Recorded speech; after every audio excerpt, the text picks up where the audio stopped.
नमस्ते, मैं विशाल गुप्ता यूपीएस होशियार बलरामपुर क्लास 8 श्रुति से। आज हम लोग जानेंगे परमाणु की संरचना के बारे में क्लास 8। चलिए अब हम जानेंगे। देखिए यहाँ पर हमारा है कि परमाणु, सबसे पहले जानेंगे हम लोग फर्स्ट नंबर कि परमाणु किसे कहते हैं। पदार्थ या तत्व जो होता है, पदार्थ या तत्व अनेक सूक्ष्म कण से मिलकर बने होते हैं जिसे हम परमाणु कहते हैं। अच्छा, कभी आपने अनुभव किया है या सोचा है कि यदि हम चाक को विभाजित करते जाए तो हमें अंत में क्या मिलता है? चलिए देख लेते हैं। यदि हम चाक को विभाजित करते जाए तो हमें लास्ट में दोस्तों जो है अंत में हमें चूरा मिलता है। क्या इसे हम और भी विभाजित कर सकते हैं? जी हाँ, इसे हम और भी विभाजित कर सकते हैं। इसे देखने के लिए हमें सूक्ष्मदर्शी का प्रयोग हम इसको करते हैं। और महर्षि कणाद ने बताया यदि हम पदार्थ को विभाजित करते जाए तो हमें अंत में सूक्ष्म कण प्राप्त होते हैं जिसे हम पुनः विभाजित नहीं कर सकते, जिसे उन्होंने परमाणु नाम दिया। और डेमोक्रिटस और एपिक्यूरस ने भी जो अविभाजित कण है उसे परमाणु नाम दिया। चलिए अब हम जान लेते हैं कि दोस्तों देखिए अणु, जो हमारा अणु, ये अणु हम देखिए अणु किसे कहते हैं जानिए। दो या दो से अधिक परमाणु आपस में मिलने से अणु बनाते हैं। चलिए अब हम जान लेते हैं तीसरा परमाणु की खोज। सर्वप्रथम जॉन डाल्टन ने 1808 ईस्वी में परमाणु की खोज की और परमाणुवाद का सिद्धांत प्रस्तुत किया। इन्होंने बताया पदार्थ या तत्व अनेक सूक्ष्म कण से मिलकर बने होते हैं जिसे हम परमाणु कहते हैं। क्या कभी आपने सोचा है कि परमाणु दिखते कैसे हैं? देखिए परमाणु हमारे इस तरह से दिखते हैं। इनके बीच में दोस्तों प्रोटॉन और न्यूट्रॉन होते हैं और इनके चारों ओर जो है चक्कर लगाते हैं। कौन? इलेक्ट्रॉन चक्कर लगाते हैं। जो हमारा परमाणु है वो हमारे पदार्थ की मूलभूत इकाई है। अलग अलग वैज्ञानिक ने अपने मॉडल से प्रस्तुत किया और अलग अलग समय पर ये बताया कि जो है हमारा जो परमाणु है इनमें 3 तरह के मुख्य कण होते हैं, इलेक्ट्रॉन, प्रोटॉन और न्यूट्रॉन। चलिए इनकी खोज और इनकी जनक के बारे में जानते हैं। देखिए जो हमारे इलेक्ट्रॉन है इसकी जो खोज है कौन करा था? जे थॉमसन ने किया था। और दोस्तों इस पे ऋणावेशित ये कण है जिसे प्रदर्शित करने के लिए ई से करते हैं। और जो हमारा प्रोटॉन है इसकी खोज जो है गोल्डस्टीन ने 1886 में किया और इसके बाद में जो है इसे जो है प्रोटॉन का नाम किसने दिया?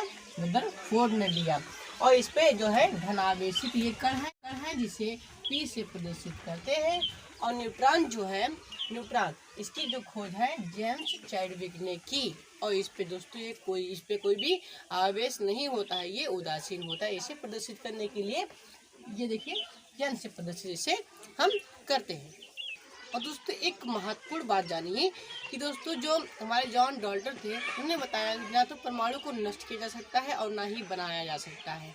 और ये जो परमाणु हमारा अविभाज्य होता है, परंतु दोस्तों ये बात हमारा गलत निकला। दोस्तों परमाणु हमारा भाज्य होता है क्योंकि ये जो अलग अलग विज्ञान थे इसे 3 मुख्य कण में क्या हुआ बांट दिए थे। कौन कौन से? इलेक्ट्रॉन, प्रोटॉन और न्यूट्रॉन। चलिए अब हम जान लेते हैं जे थॉमसन का परमाणु मॉडल। दोस्तों 1897 ईस्वी में जे थॉमसन ने जो है परमाणु को 10 देखिए दोस्तों हमारा 10⁻10 जो है ये व्यास का एक ठोस गोला बताया। उनके अनुसार जो परमाणु था वो एक केक की तरह था जिसमें दोस्तों जो हमारा परमाणु था वो धनावेशित कण था और जो सूखे मेवे की तरह इलेक्ट्रॉन में धंसे हुए थे। परंतु यह जो है पुष्टि न होने के कारण इनके मॉडल को समझने प्राप्त नहीं हुआ। और दोस्तों एक बात और जानिए, इम्पोर्टेंट बात है कि इलेक्ट्रॉन की खोज इन्होंने की थी। कौन? जे थॉमसन ने। दोस्तों इलेक्ट्रॉन की खोज करने के कारण इनको 1906 ईस्वी में भौतिकी नोबेल पुरस्कार से सम्मानित किया गया। चलिए अब हम आगे जानते हैं। और दोस्तों अब देखिए क्या है हमारा रदरफोर्ड का परमाणु मॉडल तथा उनमें कमियां। दोस्तों देखिए जो हमारे रदरफोर्ड थे उन्हें जो है नाभिकीय भौतिकी का जनक माना जाता है और इन्होंने नाभिक की खोज की थी, इसीलिए इनको 1908 ईस्वी में इन्हें नोबेल पुरस्कार से सम्मानित किया गया। और दोस्तों इन्होंने रदरफोर्ड ने अल्फा परिकिरण का प्रयोग करके जो है एक नाभिकीय मॉडल प्रस्तुत किए। तो ये जानिए कि इन्होंने बताया कि जो हमारा प्रोटॉन होता है परमाणु की नाभिक में उपस्थित होता है। चलिए इनके हम मॉडल के बारे में जान लेते हैं। दोस्तों रदरफोर्ड ने अल्फा प्रकीर्णन का प्रयोग करके दोस्तों एक मॉडल तैयार किया, नाभिकीय मॉडल। उन्होंने इस मॉडल में सोने की पतली पन्नी 0.004 सेंटीमीटर मोटी पन्नी जो है अल्फा कण को बमबारी किया। इन्होंने दोस्तों जब देखा कि दोस्तों कि जो कुछ अल्फा कण है वो आर पार क्या हो गए, पार हो गए, और कुछ अल्फा कण जो है अपने मार्ग से विचलित हो गए, और कुछ अल्फा कण जो है उसी मार्ग में लौट आए। जैसे दोस्तों देखिए यहाँ आप जहाँ देख सकते हो, देखिए दोस्तों कि कुछ अल्फा कण जो है वो तो आर पार हो गए, और कुछ अल्फा कण जो है अपने मार्ग से क्या हो गए, विचलित हो गए। और दोस्तों देखिए अब कुछ अल्फा कण जो है उसी रास्ते में क्या हो गए, वापस आ गए। दोस्तों क्योंकि जो कुछ अल्फा कण जो है वो आर पार क्यों चला गया, ऐसा इसलिए होता है क्योंकि जो है परमाणु का अधिकांश भाग खोखला होता है। और दूसरी बात यह है कि कुछ अल्फा कण जो है अपने मार्ग से विचलित क्यों हो गए, क्योंकि नाभिक और अल्फा कण फिर जो है समान आवेश था, इसीलिए अपने मार्ग से वो विचलित हो गए। और आप जानते हो कि अगर हम समान आवेश वाले चुम्बक को अगर हम पास लेके आए तो क्या होगा, वो दूर भागेगा ना, विचलित हो जाएगा। इससे आप इसे समझ सकते हो। और कुछ अल्फा कण जो है उसी रास्ते से वापस आ गए। ऐसा इसलिए हुआ क्योंकि जो है नाभिक के द्रव्यमान के कारण वो फिर वापस उसी रास्ते में मुड़ गए।